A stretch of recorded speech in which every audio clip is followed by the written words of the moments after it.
Hello and welcome to another episode of the Farr Show where I am Damien Farr, and tonight we're talking about Jurassic World Dominion. And I know what you're thinking, Damien, do you remember Fallen Kingdom? No, I don't.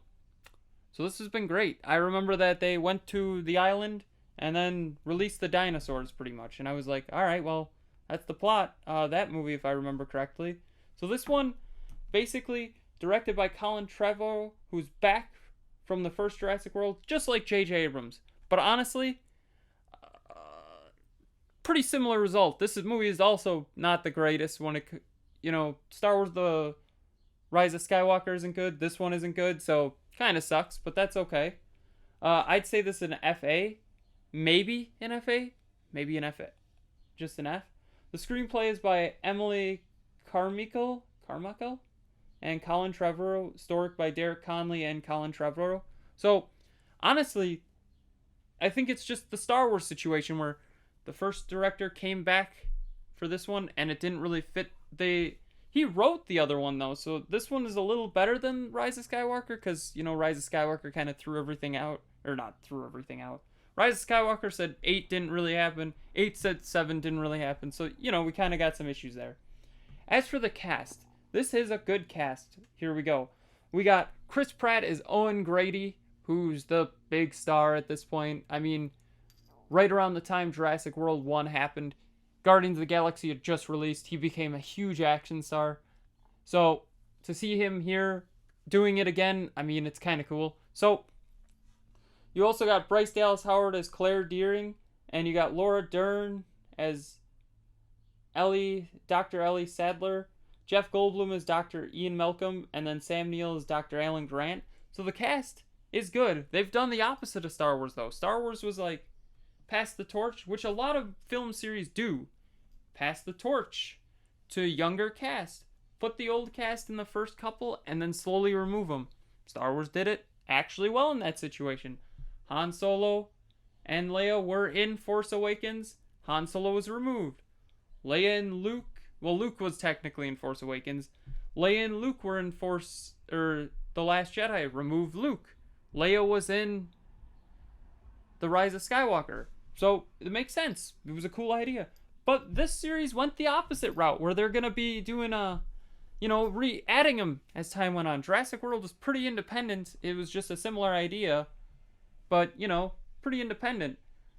So, the plot of this movie isn't really something to write home about. I mean, it's just pretty basic plot. There's two, plot lines going on at the same time, but the groups don't know of each other doing it, so it's kind of weird. They just end up finding each other randomly. So, Owen and Claire take care of Macy Lockwood, the clone of Macy Lockwood, as their daughter. And she starts rebelling. She wants to get out. So, she is a clone. They figure out she's a clone, or somebody finds out that she's a clone of her, and they want to steal her for her DNA. Then Blue has a dinosaur kid. They don't ever explain the sex, but I'm going to just call it a dinosaur kid. So, the kid is taken with Macy Lockwood so their DNA can help fix something that this big, giant corporation run by a Tim Cook looking guy from Apple, which is indirectly trying to destroy humanity. They're not trying to, but they're doing it. They're succeeding pretty well here.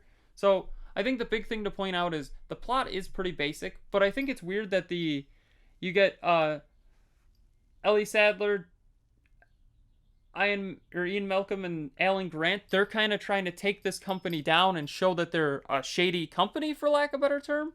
Well, you get Chris Pratt, or Owen Grady, and Claire Dearing just trying to get their daughter back, and technically Blue's kid. So it makes sense that, this is kind of what happens. It's a cool idea. Don't get me wrong. I think the fact that there's two, it feels like two movies were smunched into one.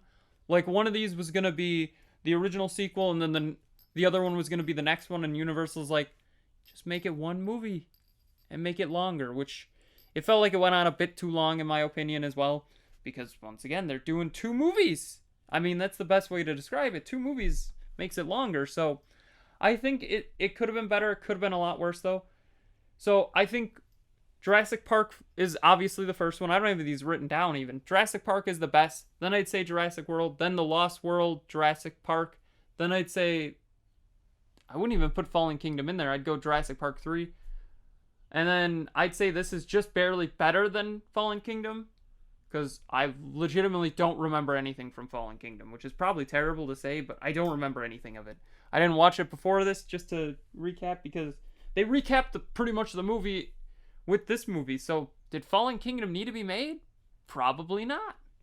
But that's okay. So I'll see you in 20 years when we do Jurassic Universe, because the dinosaurs have taken over the Earth and now they're trying to move to other planets as well.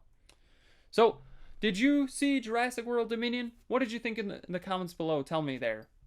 Don't forget to like, share, comment, subscribe, hit that bell icon, and have a far off night.